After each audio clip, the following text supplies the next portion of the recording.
whole world collapse. There was nothing I could count on and no one to hold me and love me. Finally, my mother was able to get a domestic job where she could have me live with her, but by then the damage was done. When I was 5 years old, my mother remarried. Years later, she told me that she married so I would have a home. Unfortunately, she married an abusive man, and life became hell for both of us. It was during this same year that I was raped by a neighbor. When this act was discovered, I was told that it was my fault and that I had embarrassed the family. There was a court case, and I still remember the trauma of the medical examination and being forced to testify. The rapist was given a 16-year sentence. I lived in fear of his release because I believed he would come and get me for being such a bad girl as to put him in jail. I also grew up in the Depression, and we had almost no money at all. There was a neighbor who used to give me 10 cents a week, and this money went into the household budget.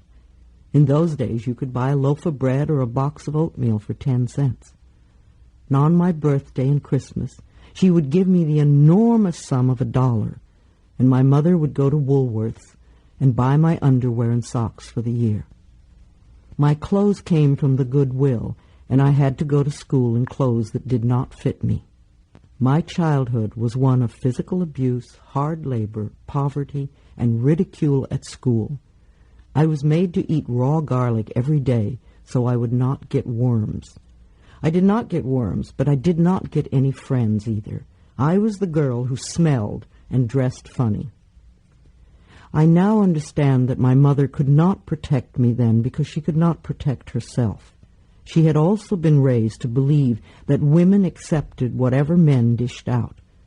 It took me a long time to realize that this way of thinking did not need to be the truth for me.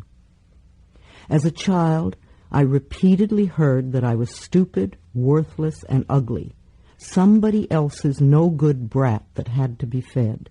How could I possibly feel good about myself when I was constantly being bombarded with negative affirmations? At school, I used to stand in the corner and watch the other kids play. I did not feel wanted or needed at home or at school.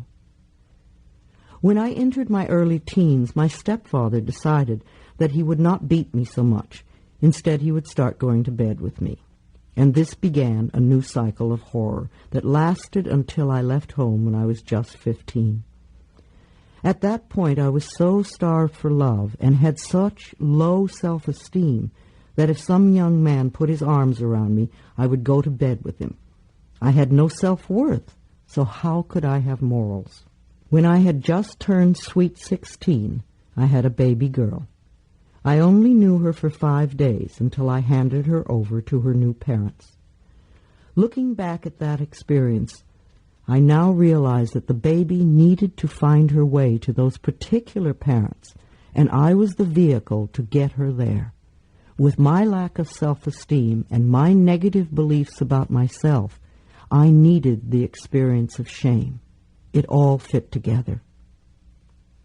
What we learn as children affects who we will become. We talk a lot about teenage pregnancy these days and how terrible it is. The point that seems to be missed is that no young girl with self-esteem and self-worth would get pregnant in the first place. If you have been raised to believe that you're a piece of trash, then sexual diseases and pregnancy are the logical outcomes. Our children are the most precious of beings, and it is deplorable the way many are treated. At the moment, the largest growing segment of homeless people in this country are mothers with children. It is shameful that mothers sleep on the streets and wheel their possessions around in shopping carts. Little children are literally growing up in the streets. Our children